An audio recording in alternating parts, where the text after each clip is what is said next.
Assalamualaikum warahmatullahi wabarakatuh.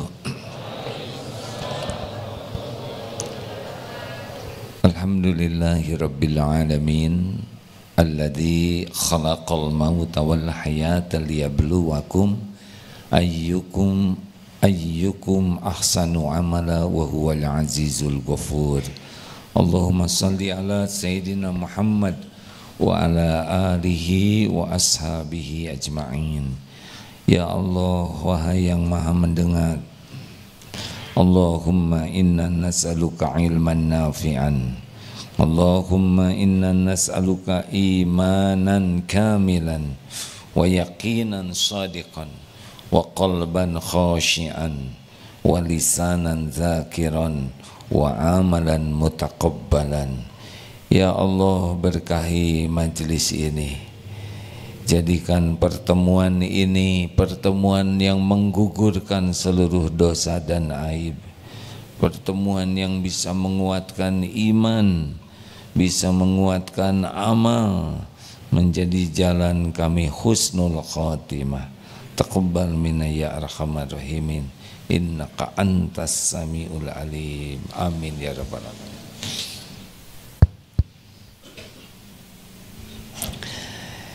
Ini panjang, ini kepanjangan kayaknya. Hah?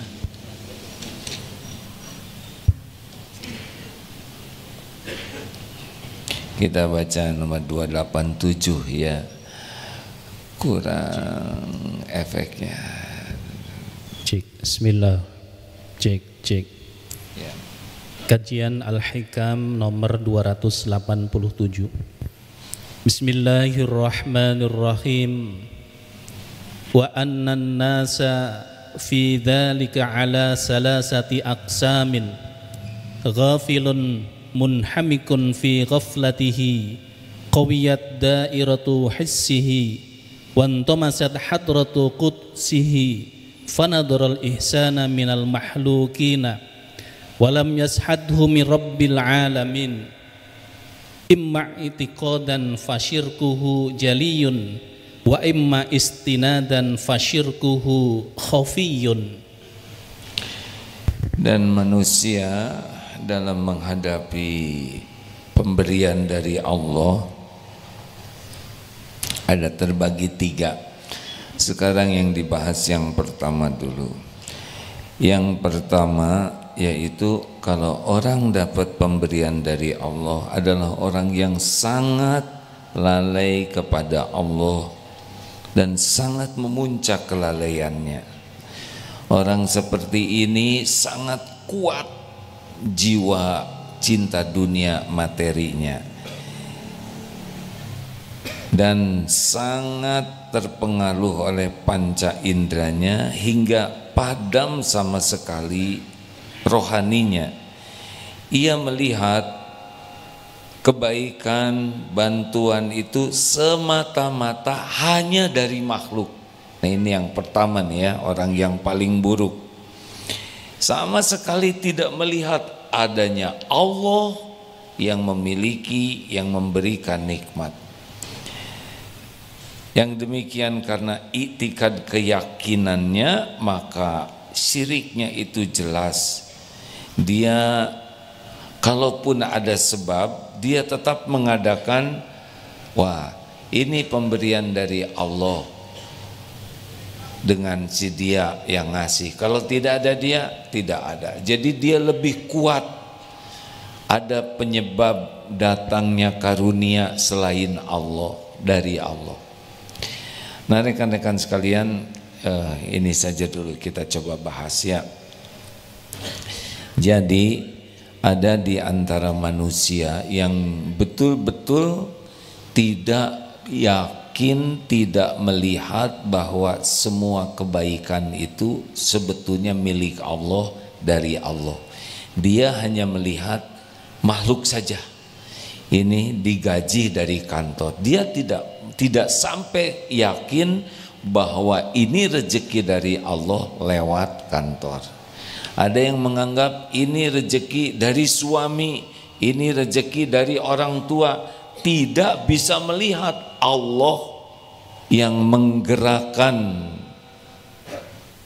orang tua, kantor, orang sebagai jalan rezeki dari Allah. Jadi lihatnya hanya makhluk dan sebab, tidak ingat Allah. Ini orang seperti ini tidak akan pernah bahagia, karena nanti hidupnya akan mengabdi kepada yang dia anggap sebagai sumber. Ali bin Abi Thalib radhiyallahu anhu, beliau berkata,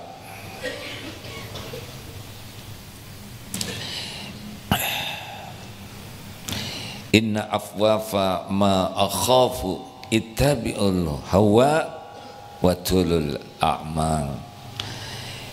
Perkara yang paling aku takutkan ada dua. Satu, mengikuti hawa nafsu, ittabi'ul hawa, dan yang kedua tulul a'mal, panjang angan-angan. Kalau seseorang mengikuti hawa nafsu, maka itu akan memalingkan dia dari kebenaran. Kalau orang panjang angan-angan, akan membuat dia lupa kepada akhirat. Ini kita coba bahas ini ya. Ini hadisnya riwayat Abu Nuaim. Ini perkataan Ali bin Abi Thalib.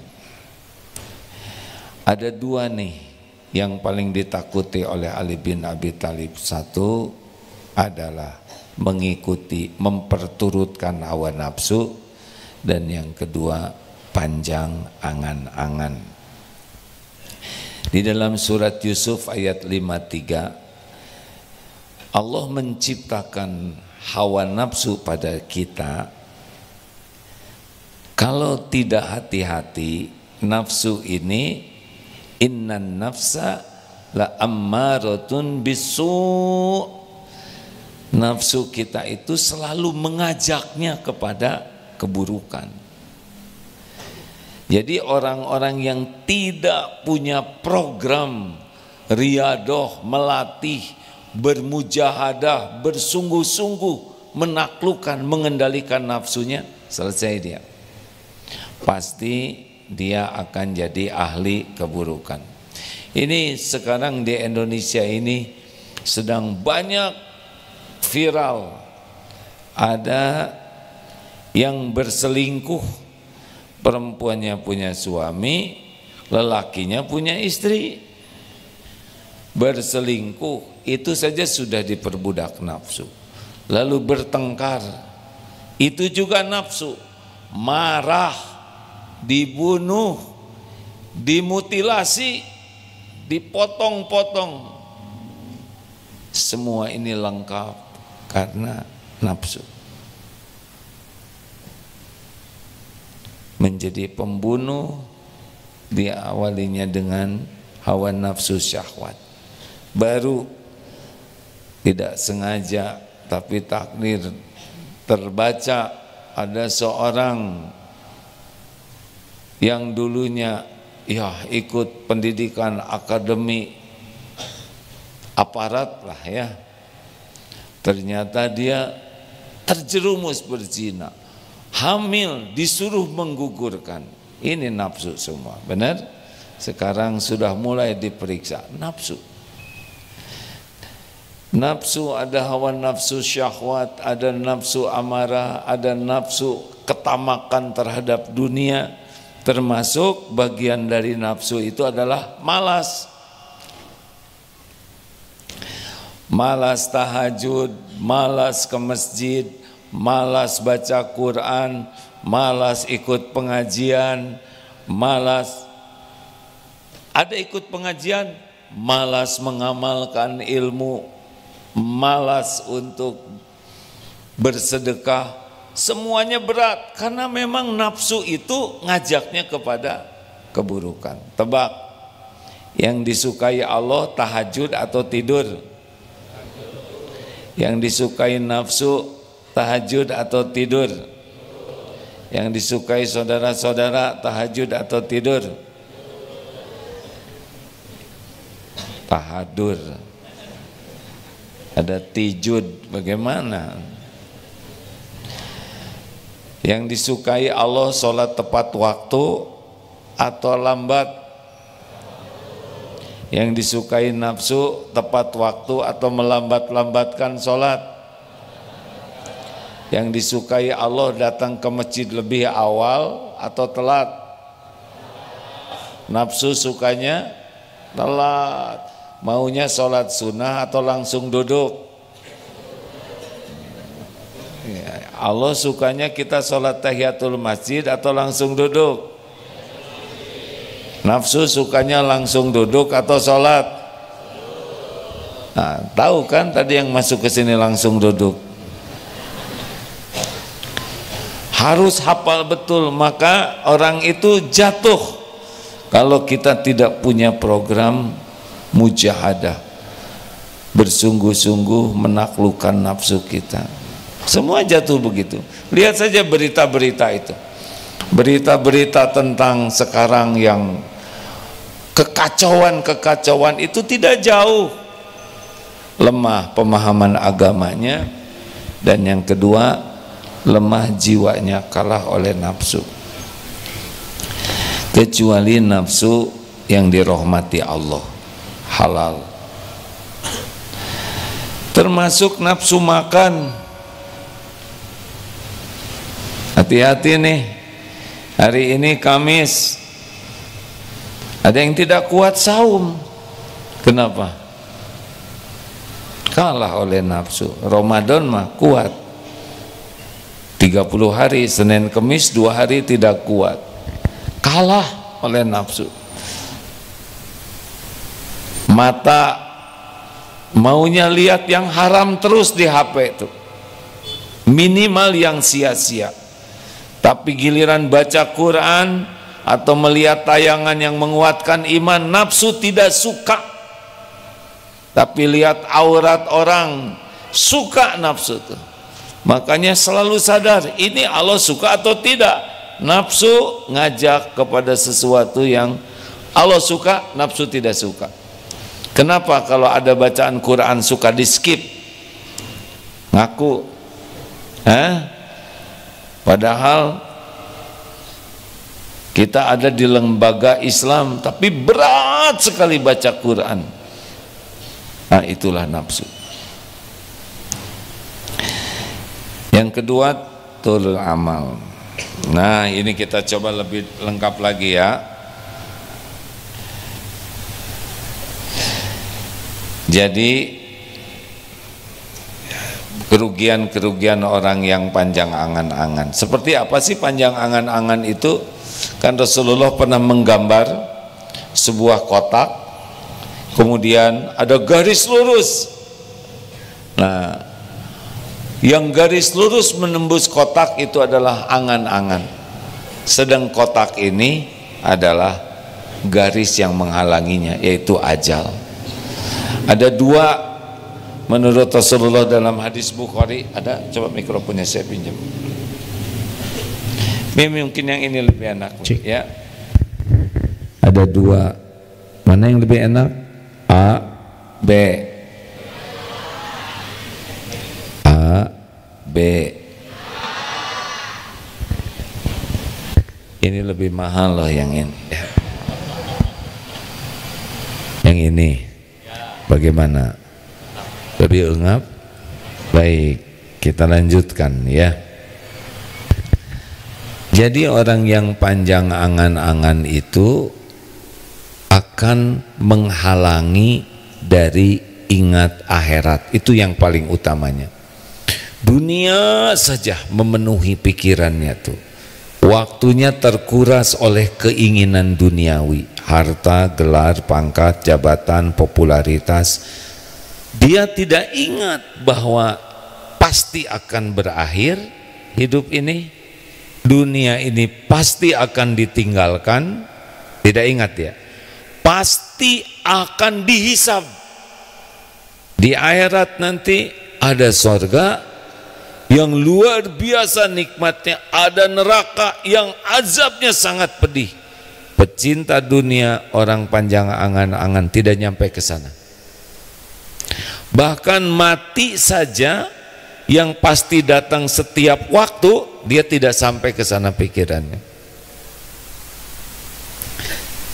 Hati-hati ini. Bolehkah punya cita-cita? Boleh. Punya keinginan? Boleh. Tapi semua cita-cita dan keinginan mengharuskan kita ingat kepada pemiliknya. Siapa? Tidak ada yang kita inginkan kecuali pasti Allah yang menguasai. Tidak akan pernah terjadi yang kita inginkan kecuali Allah yang ngasih. Nah, baru sah. Dan harus kita ingat, yang kita inginkan ini belum tentu yang terbaik untuk dunia akhirat kita. Jadi kalau punya keinginan harus membuat kita, halo, dikecilin Mim? Ya, saya terlalu semangat mungkin ya. Yang kita inginkan harus membuat kita yakin bahwa semua yang kita inginkan bisa terjadi dengan izin Allah, dan semua yang kita inginkan ada dalam genggaman Allah. Akibatnya keinginan itu membuat kita jadi dekat ke Allah, dan kita pun harus yakin bahwa Allah lebih tahu yang kita inginkan ini baik atau tidak. Jadi tidak ngotot dengan keinginan dunia, karena yang kita inginkan menurut kita baik, tapi belum tentu baik menurut Allah. Wa asa an takrahu syai'a wa huwa khairul lakum wa asa an tuhibbu syai'a wa huwa syarrul lakum. Wallahu ya'lamu wa antum la ta'lamun. Allah Maha tahu, kalian tidak tahu. Boleh jadi engkau suka pada jelek menurut Allah, wa asa an takrahu syai'a. Boleh jadi engkau tidak suka padahal baik menurut Allah, boleh jadi engkau suka padahal buruk menurut Allah. Allah Maha tahu segalanya, kalian tidak tahu.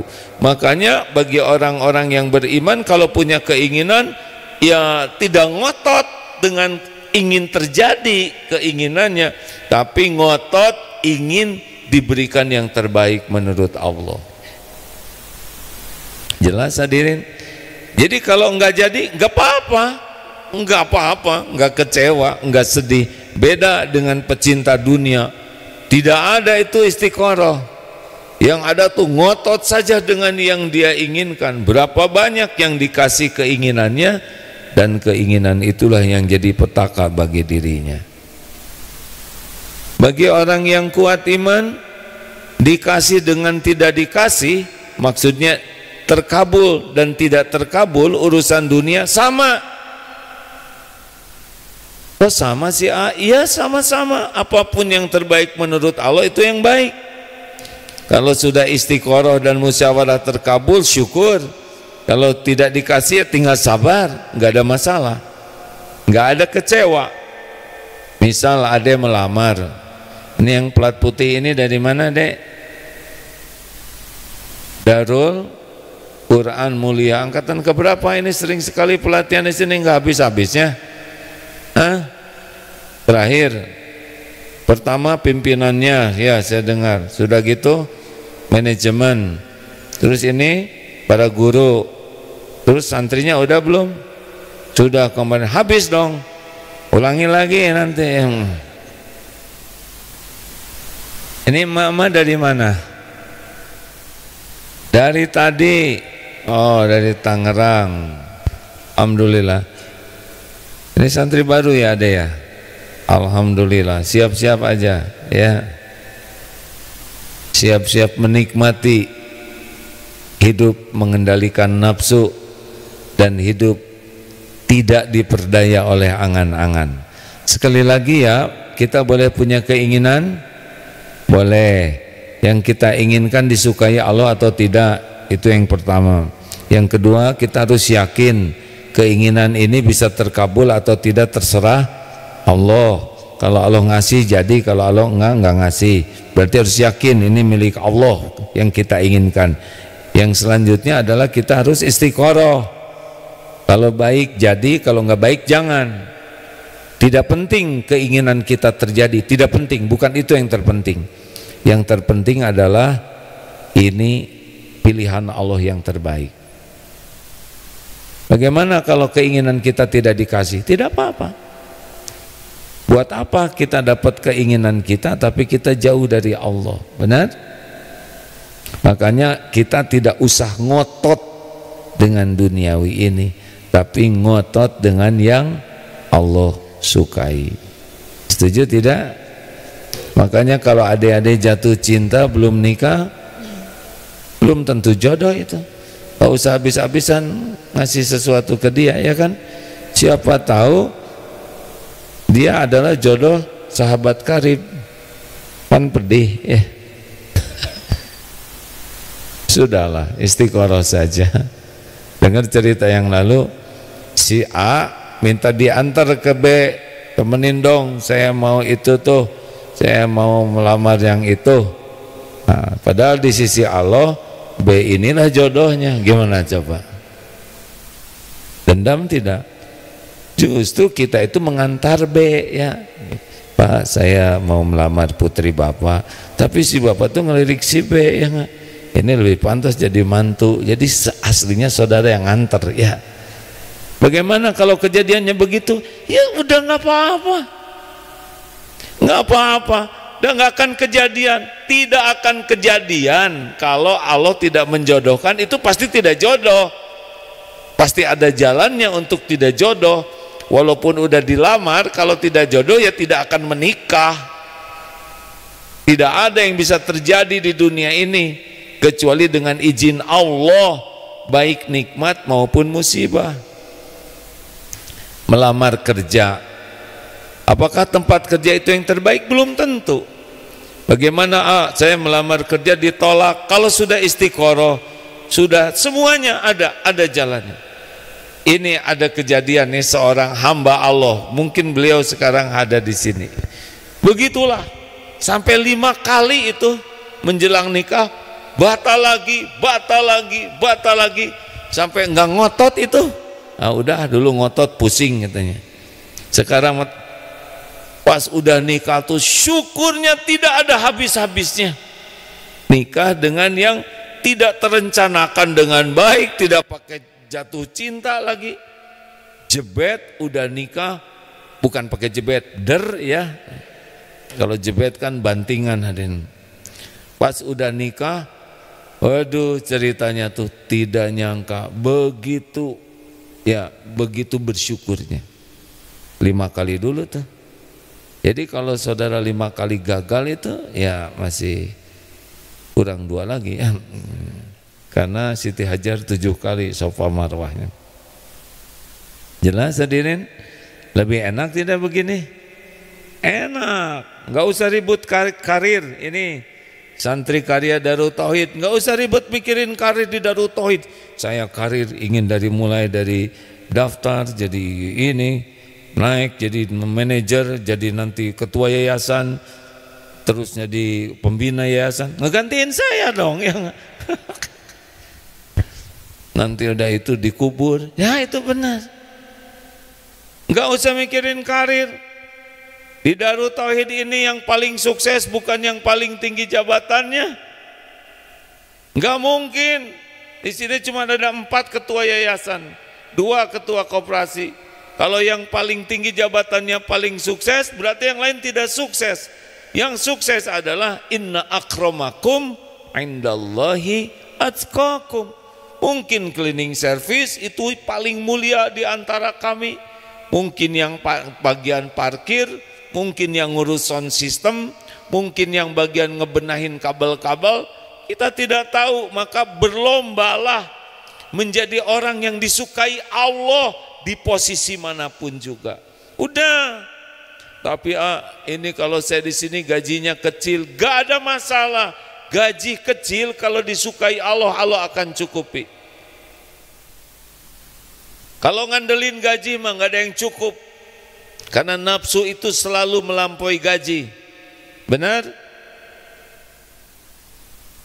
Tenang. Tapi kurang keren. Mau ngapain keren dalam pandangan manusia? Gak ada apa-apanya. Keren dalam pandangan Allah yang menjamin kita bahagia.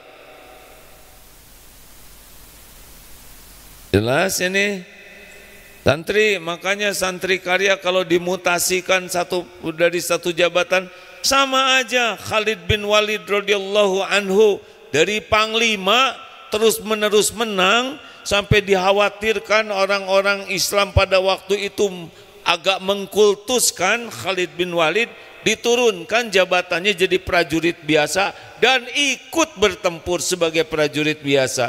Kalau nyari ridho Allah tidak berat. Kalau cari pujian orang, cari penghargaan orang, cari kedudukan di sisi orang pasti berat.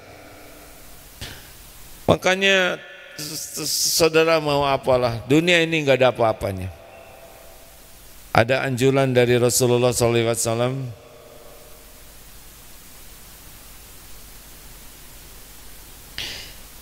Pasti saudara lihat HP saya ya. Oh baru gitu kan? Sebetulnya ada yang lamanya ini. Kemanain ya ini ya tuh. Jadi dua nih Tuh kan pengen. Itu yang menyebabkan saya nggak pengen ngasih masukin. Aslinya saya nggak pernah pengen ya. Oh ini enak nih. HP rada lebar ya. Bisa dipakai belajar, maklum sudah faktor U ya. Tapi enggak lah, mending nyukurin yang ada aja. Ini aja udah lebih dari cukup. Lihat juga enggak. Ada sih di sini pengen. Pas nanya harganya, wah enggak lah gitu ya. Qadarullah, ada yang telepon, mau hadiah apa? Enggak, udah cukup, udah punya. Atulah katanya, berikan kesempatan kami beramal. Yang benar gitulah hadirinnya. Jadilah ini hadir. Asli ini hadirin sesudah ditahan ya, sesudah dipunahkan. Mungkin 4 bulan, 5 bulan menghilangkan keinginan yang ini tuh. Tapi pada waktunya datang gitu. Tuh dikemanain ya HP satu lagi. Aduh, agak bingung saya ya. Jadi banyak HP. Kenapa Ustadz ngeliatin saya? Udah nggak usah pengen nanti hisabnya di akhirat. Oh enggak, mau dipakai ibadah. Jadi Rasulullah menganjurkan begini, bersabda, jadilah engkau di dunia ini seperti orang asing atau orang yang mampir di tengah perjalanan. Ini hadis Sahih Bukhari ini. Jadi di dunia ini seperti orang yang mampir di perjalanan. Lalu Ibnu Umar mengatakan, jika engkau ada di sore hari, ini menyampaikan apa yang disabdakan Nabi, bila engkau ada di sore hari, jangan menunggu hingga pagi. Jika engkau berada di pagi, jangan menunggu sore. Manfaatkan waktu sehatmu sebelum sakitmu, waktu hidupmu sebelum matimu. Jadi nggak usah ribet dengan nanti.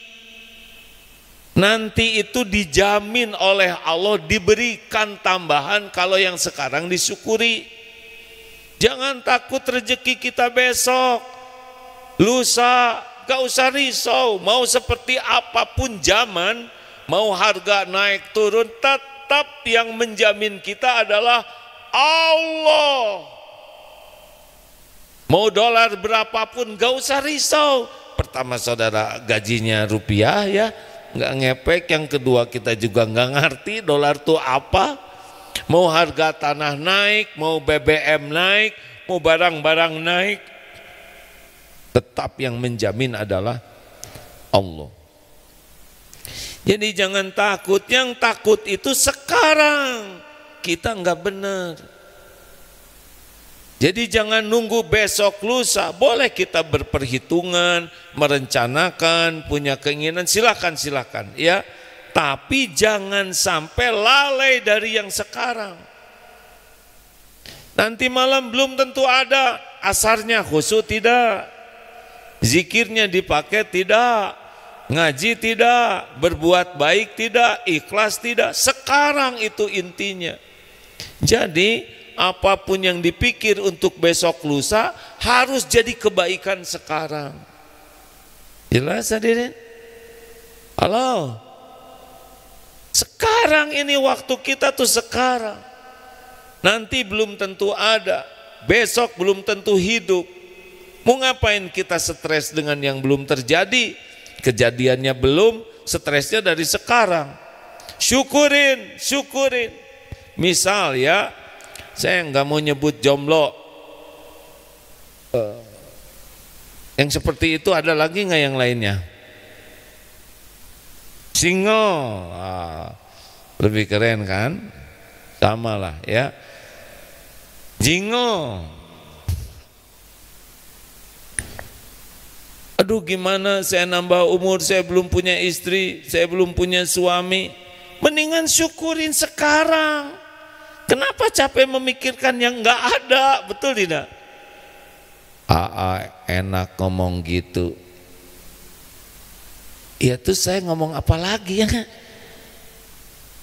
Selain ngajak orang bersyukur. Ini misal belum punya anak. Kenapa kita harus capek menderita dengan yang belum ada? Syukuri, ada suami, ada istri, ada rumah, ada kesempatan ibadah. Jangan sampai jadi sedih mikirkan belum punya anak. Syukuri, syukur kesempatan sekarang itulah yang la in syakartum la azidannakum. Makan misalkan hanya dengan garam terus sate marangi terus, misal kita hanya dengan ikan asin ya, nyebut hanya juga nggak sopan tuh. Kenapa kita harus mikir karedok? Kenapa kita mikirin es krim? Nyiksa diri, ini yang disyukuri. Bahagia itu datang saat itu, dikasih oleh Allah bahagia. Coba kita makan, duh enaknya kalau ini ada durian marangi. Apa kalau durian apa tuh? Ada yang lebih bagus. Sok aja silakan sebutin, ya enggak? Bikin emosi. Duh ini duriannya keren, kalau ada durian, sengsara aja.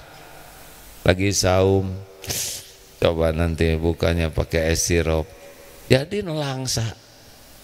Mau ngapain capek-capek mikirin yang belum ada? Ingin boleh, doa boleh, syukur yang ada. Ingat teori nikmat, nikmat itu kan ada 3. Satu yang jelas ada, yang kedua nikmat yang belum ada dan kita menginginkannya. 3, nikmat yang ada tapi kita tidak menyadarinya. Berapa banyak itu nikmat yang tidak sadar. Jadi Bapak Ibu sekalian, dari semua cerita ini jangan diperbudak keinginan, jangan capek oleh yang belum ada. Boleh punya keinginan tapi jangan diperbudak. Yang paling penting semua pikiran kita yang ke depan harus membuat hari ini, saat ini kita bisa mengisinya dengan amal terbaik kita. Itu sekarang aja nih lagi belajar, lakukan yang terbaik. Nanti pas sholat Allahu Akbar, ketika sholat itu udah bagian sepenuhnya untuk Allah. Lepas aja dunia tuh, semuanya jadi enggak penting. Allahu Akbar. Makanya kunci sholat khusyuk itu dari takbir. Allah maha besar, segala-gala selain Allah tidak ada apa-apanya. Sudah itu, anteng saja dengan Allah, harusnya begitu. Makanya selalu takbir Allahu Akbar. Mau ruku bakal ada godaan, hilang, gak ada apa-apanya. Ini sholat saya, belum tentu saya sholat maghrib, belum tentu hidup isya, belum tentu besok ada subuh. Ini sholat Allahu Akbar. Yang lain-lain gak ada, kecil, gak ada apa-apanya.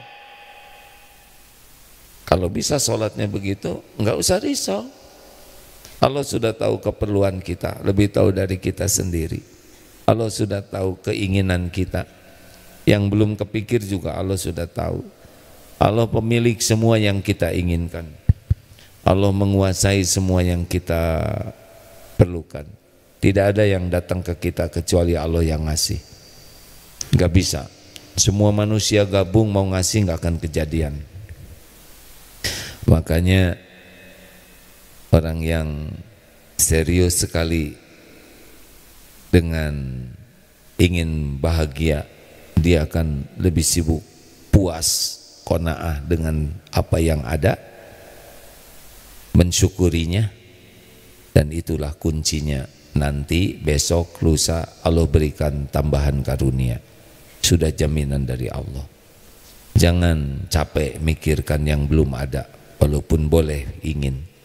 Jangan diperbudak sehingga lupa mensyukuri yang ada. Jangan sampai merasa kurang pemberian dari Allah. Jangan merasa kurang, enggak ada yang kurang. Yang kurang tuh kita kurang syukur. Terima kasih. Ada pertanyaan silakan. Ya, 1, 2, 3. 3 dulu ya. Boleh dibantu?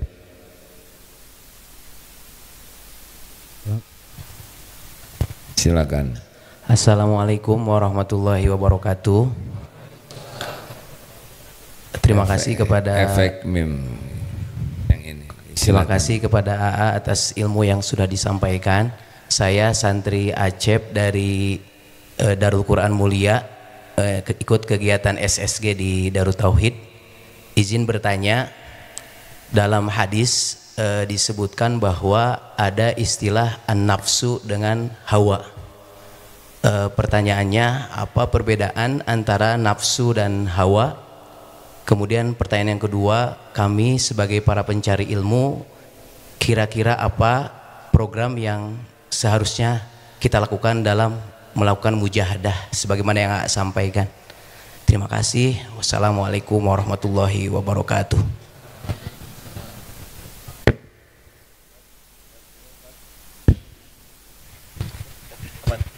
Jadi enggak? Siapa yang bisa jawab dulu?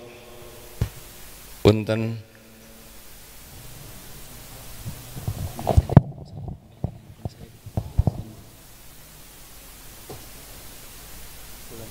Belum. Gini, saya juga belum menguasai betul ilmu ini, tetapi yang sering dilakukan adalah tidak fokus kepada istilahnya, tapi pada prakteknya saja. Misal, kalau ingin kita terkendali, cobalah kendalikan pandangan. Itu lebih efektif, karena kita terus tidak jaga pandangan. Padahal dari mata turun ke hati, turun ke lutut, ya, jadi nyorocot begitu. Ayo jaga pandangan. 2, lisan, sebaiknya riadohnya kurangin bicara sekuat tenaga, karena setiap kali belum bicara kita aman. Sepatah kata keluar kita jadi tidak aman. Kalau kita tidak bicara, tidak ada tergelincir kata-kata, tidak ada nyakitin orang, tidak ada bohong, tidak ada gibah, tidak ada fitnah, tidak ada dusta, karena tidak bicara. Tapi sekali bicara keluar tuh ujub, ria, takabur, gibah, fitnah. Kurangi bicara, entah mau disebut hawa atau nafsu, kurangin aja bicara. Jangan bicara karena ingin bicara. Bicaralah ketika yakin ini niatnya apa, isinya benar tidak, dampaknya apa. 3 ya, niat, konten, dampak. Kalau ragu-ragu, enggak usah bicara. Tidak apa-apa disebut bodoh, tidak apa-apa disebut kurang pengetahuan, enggak ada masalah sebutan itu. Tapi aman, kita tidak celaka. Jangan celetak-celetuk, jangan banyak komentar, jangan segala ditanyakan, tidak usah segala ditanyakan. Kenapa? Kok hidung kamu bulat? Mau apa? Sudah nikah belum? Mau apa? Kecuali mau melamar. Ini motor udah lunas belum? Mau apa? Mau ngelunasin? Enggak penting, jangan nanya. Jangan segala diceritakan.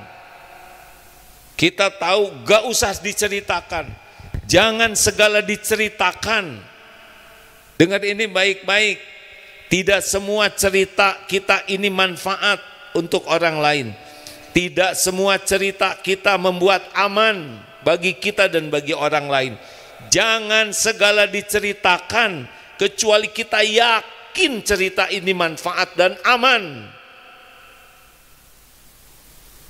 Jangan segala dibahas.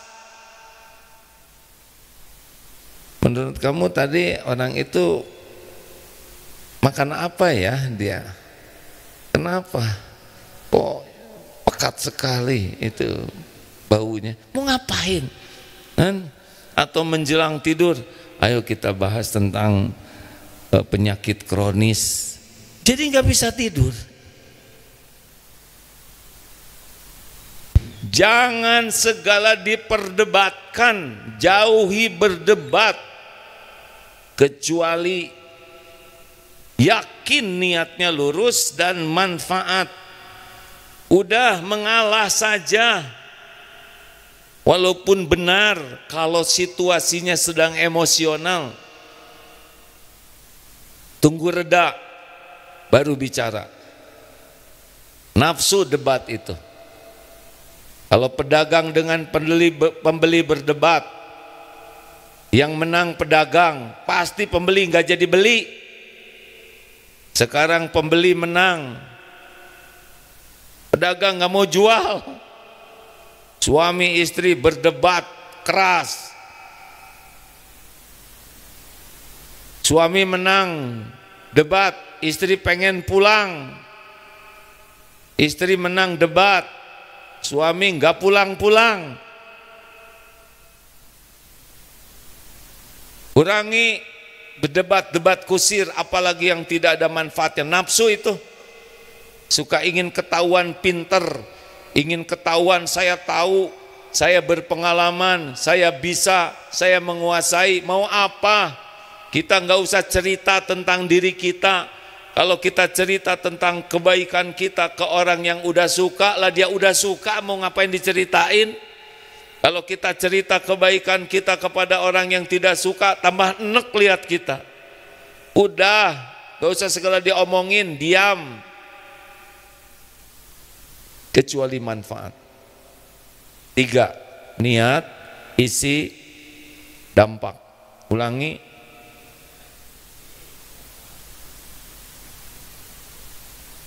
Jangan terlalu banyak bergurau. Lucu, tapi kalau kebanyakan mengeraskan hati. Kalau bergurau tidak boleh pakai bohong, tidak boleh berlebihan, tidak boleh nyakitin orang lain. Kurangi ketemu orang. Hah? Bagaimana? Ya, tiap ketemu orang aslinya jadi dosa. Lihat, lihat aja udah. Kita pasti akan ketemu orang. Tapi ketemu itu kalau perlu dan serius, jaga diri, karena tiap ketemu mata melihat udah menilai, belum bicaranya, belum pikiran kita. Sejujurnya setiap kali ketemu orang itu berpeluang nambah dosa. Tapi harus ada kalanya kita ketemu, ya, karena hidup ini memang bergaul. Tapi jangan ketemu orang karena ingin, karena perlu. Apalagi nanti Ramadan, ngabuburit itu masalah. Apalagi ngabuburit ke mall sambil makan koaci, jelas batal, ya. Hati-hati. Lebih aman sebetulnya tidak banyak ketemu orang, kecuali dengan kesadaran ini manfaat dan serius jaga diri. Saya tidak mengajurkan saudara nyepi seumur hidup, ya, tapi artinya jangan seenaknya keluar ketemu ngobrol. tidak aman. Itu begitu deh hawa nafsu. Lihat makanan juga belajar puas, nggak usah segala pesen, mentang-mentang ditraktir misalkan, jebet-jebet, kecuali yang traktirnya memang bahagia. Lihat kita pesen, ini mah pas pesen, aduh yang ini itu, kemudian bekal ya, jadi bangkrut yang traktirnya. Jangan. Adik-adik belum nyobain tua sih, saya udah nyobain nih.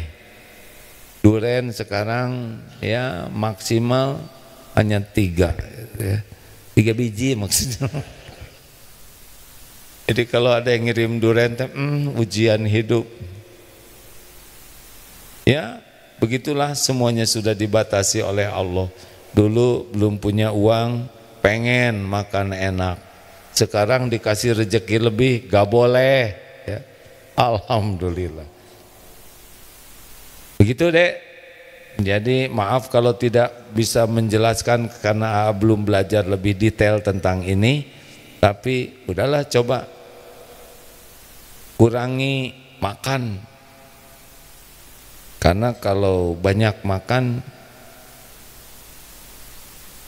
ya berarti banyak mengunyah, ya kan?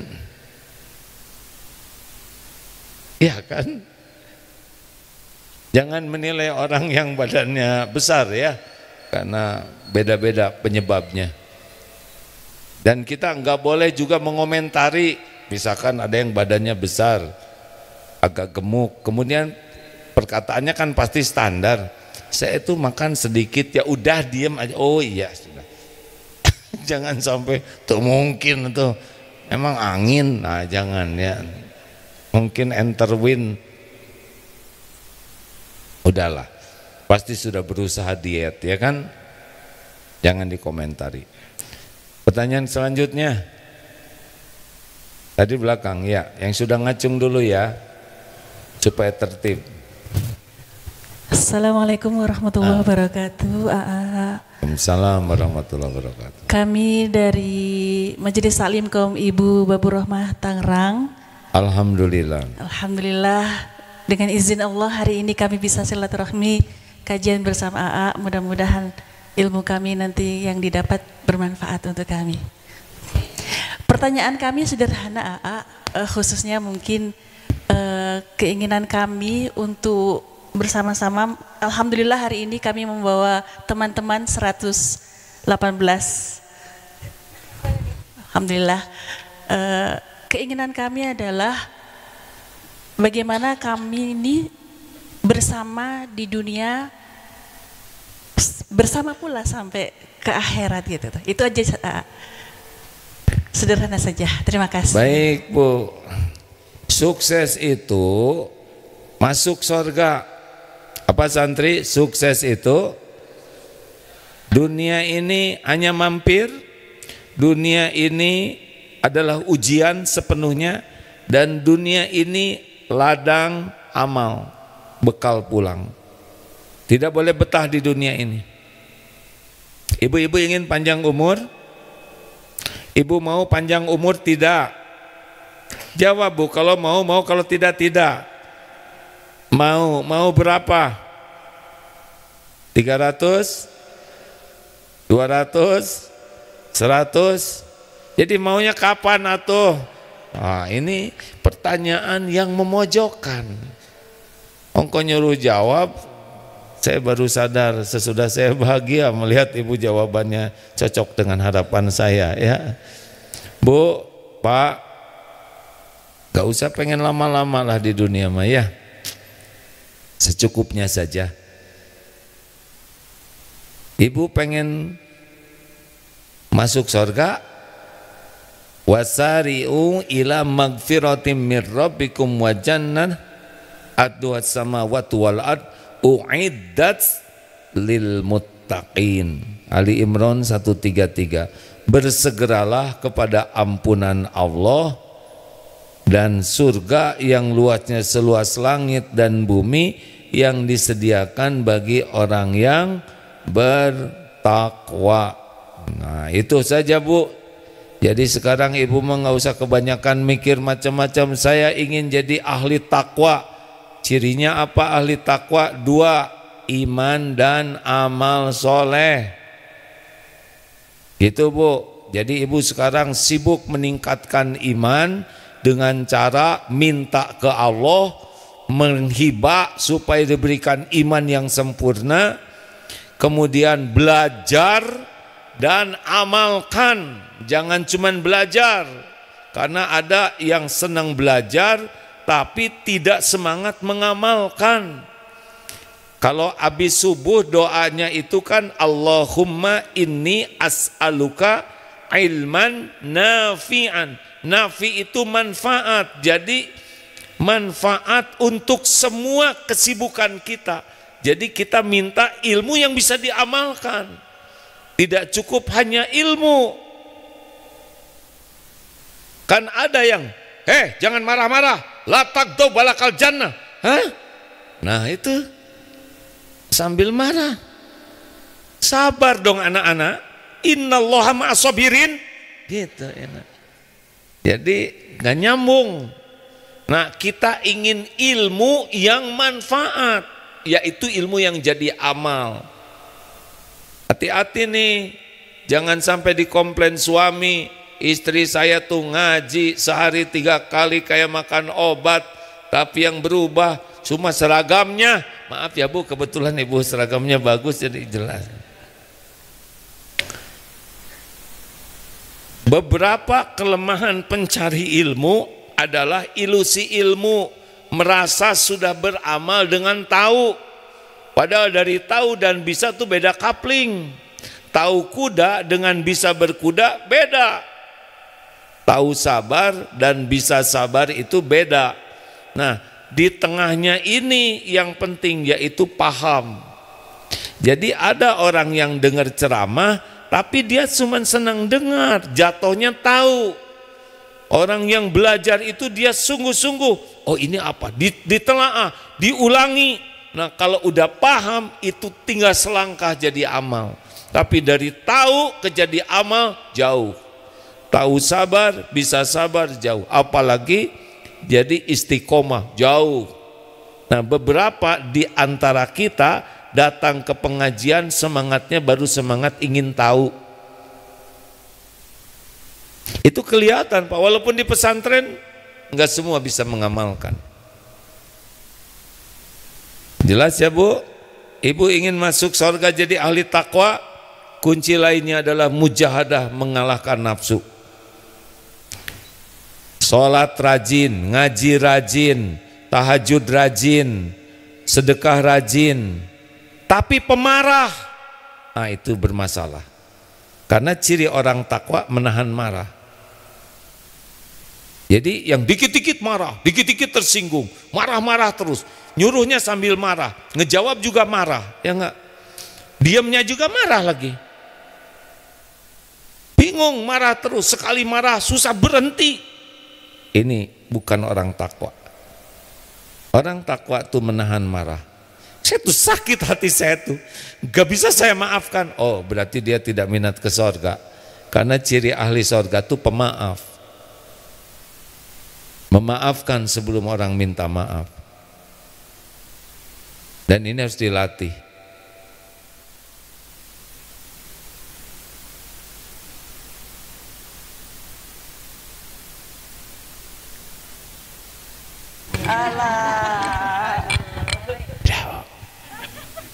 Gak apa-apa Bu, tenang aja. Kata guru saya, kalau ada yang ngobrol harus diam. Takut ganggu yang ngobrol. Nggak apa-apa, udah selesai Bu. Nah sebaiknya ibu kalau mau ngobrol tanya dulu sama yang diajak ngobrol. Karena yang diajak ngobrol ibu dari tadi ngeliatin saya terus, jadi cuma ibu yang nggak lihat karena lagi ngobrol. Ya nggak apa-apa, udah ya. Jadi nanti gini ya tekniknya, kalau mau ngobrol tanya dulu sama yang sebelahnya, ngobrol yuk gitu, kamu mau enggak? Karena jangan-jangan yang diajak ngobrolnya juga gak mau gitu. Jelas ya Bu ya? Nggak apa-apa dah, udah. Enggak Pak, nggak usah minta maaf, udah dimaafin. Baru juga ceramah masa saya jengkel ya kan? Ada sih di sini yang loh, jengkel itu normal, kecewa normal, sakit hati normal, kesel normal. Yang jangan itu marah-marah. Kalau kita tidak ada jengkel tidak normal. Misalkan jalan sama istri dicolek oleh orang lain, colek lagi Bu, liar hadirin. Gitu Bu. Jangan salah gaul, jangan salah milih teman. Ini penguat iman, penghancur iman. Pilih teman yang kalau ketemu membuat kita ingat ke Allah. Yang kalau ngobrol ilmu kita nambah, hati kita tergugah. Kalau lihat perilakunya, kehidupannya, jadi ingat akhirat. Itu 3 cirinya. Kawan yang baik untuk jadi teman.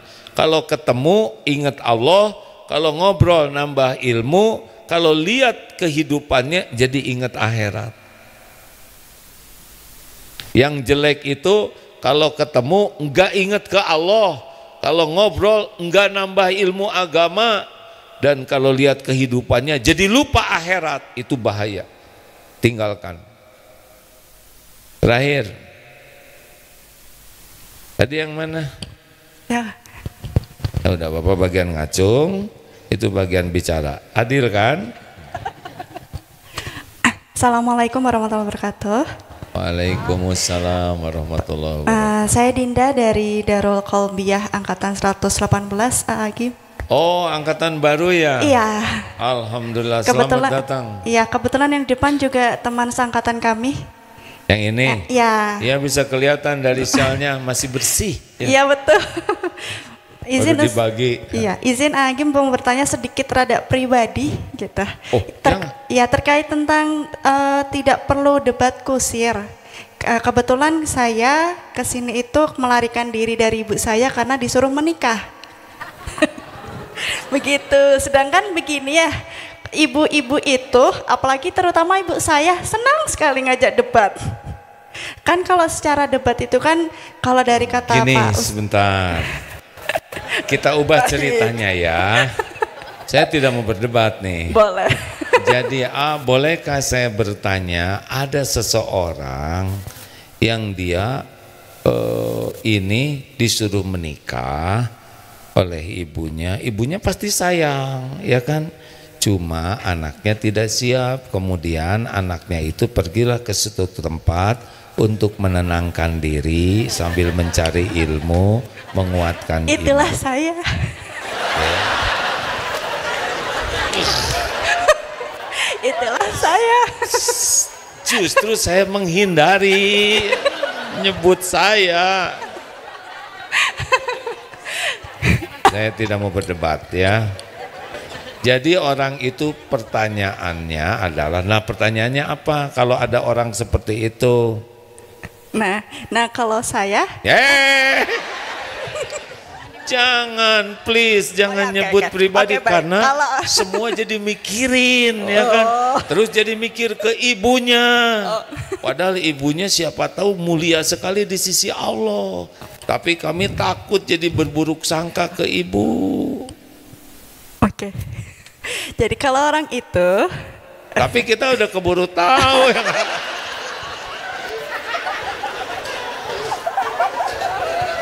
Jadi gimana tuh nyebutnya? Saya aja kali ya. Ya pertanyaannya apalah. Jadi ya. gini, kalau Darul Qalbiyah itu kan hanya 30 hari ya. Masa kabur saya kan 30 hari. Kalau pulang otomatis ditanyain lagi. Biar menghindari hawa nafsu untuk berdebat, itu sebaiknya saya mengatakannya gimana ya? Oh, begini ya. Karena saya pribadi pun belum siap untuk menikah gitu. Dah. Begitu. Baik, saya tidak mau berdebat ya. Minta tolong Ibu dikembalikan. Orang banyak berdebat tuh cepet tua. Bukan berarti yang tua itu ahli debat ya kan. Saya jadi nggak enak nih lihat masa keemasan. Maaf ya Pak ya. Serba salah kalau banyak bicara tuh ya. Begini Bu, Mbak, Dek. Apa yang paling prioritas dilakukan sekarang adalah tobat. Udah nggak usah mikirin nikah, nggak mikirin macam-macam. Tobat, minta ampun ke Allah, segera kontak, sampaikan ya ke orang tua, minta maaf yang sebesar-besarnya. Sampaikan, izinkan saya istiqoroh di sini. Nyebut nggak siap sekarang, besok dibikin pengen nikah, besok bisa nikah itu. Yang ngebulak-balik hati itu Allah. Jadi sekarang mah harus tobat. Kenapa tobat?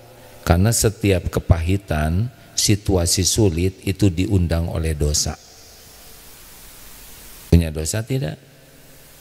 Nah banyak, makanya fokus aja tahajud, minta ampun, segera sesudah ini telepon orang tua, salam dari Aagim gitu ya. Minta maaf yang sebesar-besarnya. Izinkan saya belajar sambil istiqoroh. Ya. Nggak usah ngotot menolak dan tidak dan iya, nggak usah ngotot itu. Ngotot terserah Allah yang terbaik. Karena menolak juga bisa nafsu. Iya bisa nafsu, menolak juga bisa nafsu. Tapi bisa dimaklumi, tidak semua orang sudah sampai ke tingkat keyakinan. Makanya ada di pesantren ya alhamdulillah. Cuma harus diselesaikan dulu itu baik-baik. Segera ya. Itu pintunya. Tenanglah, Allah yang mengatur akan menolong. Yang bisa membulak-balik hati orang tua, hati kita, semuanya adalah Allah. Enggak bisa dengan debat.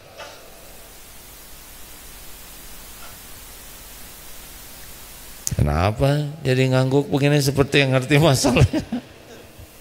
Jangan-jangan calonnya ada di sini. Iya, saya juga karena saya tahu ditolak katanya. Dan saya dengar informasinya mau ikut pesantren jadi istrinya. Saudara ya bukan? Oh bukan.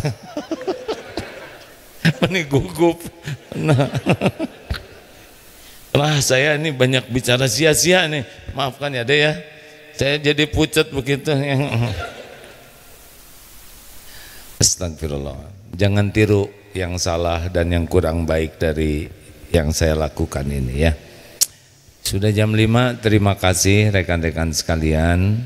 Kesimpulan, kendalikan nafsu, pelajari tentang ilmu nafsu. Yang kedua, hawa nafsu. Yang kedua, boleh punya angan-angan tapi jangan diperbudak. Jadikan angan-angan membuat dekat dengan Allah. Mintalah kepada Allah dipilihkan yang terbaik. Dan fokus syukuri saat ini. Lakukanlah apapun yang terbaik selagi ada kesempatan. Jangan menunggu nanti belum tentu hidup. Nanti belum tentu ada. Waktu kita adalah saat ini. Allahumma salli ala Sayyidina Muhammad wa ala alihi wa ashabihi ajma'in. Alhamdulillahi Rabbil Alamin. Ya Allah, wahai yang maha mendengar, ampuni semua dosa kami ya Rabb. Engkau menyaksikan semua dosa dan maksiat. Tidak ada yang tersembunyi bagimu. Ampuni sekelam apapun masa lalu kami. Sekotor apapun kehidupan yang pernah dilalui. Ampuni dosa yang terang-terangan. Ampuni maksiat yang sembunyi-sembunyi. Ampuni ya Allah dosa yang berulang-ulang kami lakukan. Padahal kami tahu itu dosa. Ya Allah, Allahumma inna nas'aluka fi'lal khairat wa tarkal munkarat. Tolonglah kami ya Allah agar Engkau mudahkan kami berbuat kebaikan-kebaikan. Dan Engkau jauhkan kami dari segala kemungkaran-kemungkaran. Ya Allah, Allahumma inna na'udzubika min an nusyrika bika syai'an na'lamu wa nastaghfiruka lima la na'lamu. Ya Allah, kami berlindung kepadamu dari menyekutukan Engkau, berbuat musyrik dengan apa-apa yang kami tahu dan kami mohon ampunan-Mu dari apa-apa yang kami tiada tahu. Allahumma ati nufusana taqwaha wa zakkiha anta khairu man zakaha anta waliyuha wa maulaha. Ya Allah, berikanlah kepada kami jiwa yang takwa, bersihkan jiwa ini. Engkau sebaik-baik yang kuasa membersihkan jiwa kami ini. Engkau pelindung dan pemelihara jiwa ini. Allahumma inna nas'aluka taubatan nasuha wa taubatan qablal maut wa rahmatan indal maut wa magfiratan ba'dal maut. Allahumma hawwin alaina fi sakaratil maut. Allahumma inna nas'aluka husnal khatimah wa na'udzu bika min su'il khatimah. Allahumma ighfir lana wa li walidina warhamhum kama rabbawna sigara. Rabbana hab lana min azwajina wa dhurriyyatina qurrata a'yun waj'alna lil muttaqina imama. Allahumma inna nas'aluka ridhaka wal jannah wa na'udzu bika min sakhatika wan nar. Rabbana atina fid dunya hasanah wa fil akhirati hasanah wa qina azabannar. Ya Allah, berkahi majlis ini, kuatkan iman yang masih lemah, istiqomahkan kami, berikan khusyuk dan nikmatnya ibadah. Ya Allah, cukupi hanya dengan rezeki yang halal barokah, lepaskan dari lilitan hutang, jangan biarkan kami mati membawa hutang. Berikan pendamping terbaik pilihan-Mu ya Allah, pernikahan berkah, rumah tangga sakinah, titipkan keturunan yang soleh soleha, keluarga hafiz hafizah, jadikan sisa umur ini sehat walafiah, kumpulkan dengan orang-orang yang berakhlakul karimah, istiqomahkan kami ya Allah. Ya Rabb, tolong saudara kami di Palestina khususan, juga di tempat lain yang Engkau saksikan dizalimi. Tiada yang luput dari pengetahuan-Mu, tiada yang lepas dari genggaman-Mu. Hasbunallah wa ni'mal wakil, ni'mal maula wa ni'man nasir. Allahumma a'izal islam wal muslimin, Allahumma ansur mujahidin fi kulli makan. Rabbana taqabbal minna ya Allah, innaka antas sami'ul alim wa tub alaina innaka antat tawwabur rahim. Amin ya Allah ya rabbal alamin. Subhana rabbika rabbil izzati amma yasifun wassalamun alal mursalin walhamdulillahi rabbil alamin. Alhamdulillah, terima kasih. Penguat iman terhebat adalah zikir sebanyak-banyaknya. La yazaru lisanuka ratban min zikrillah. Adalah lisanmu selalu basah menyebut nama Allah. Zikirlah sebanyak-banyaknya. Fadkuruni adkurkum, maka ingatlah padaku, aku ingat padamu. Itulah janji Allah. Assalamualaikum warahmatullahi wabarakatuh.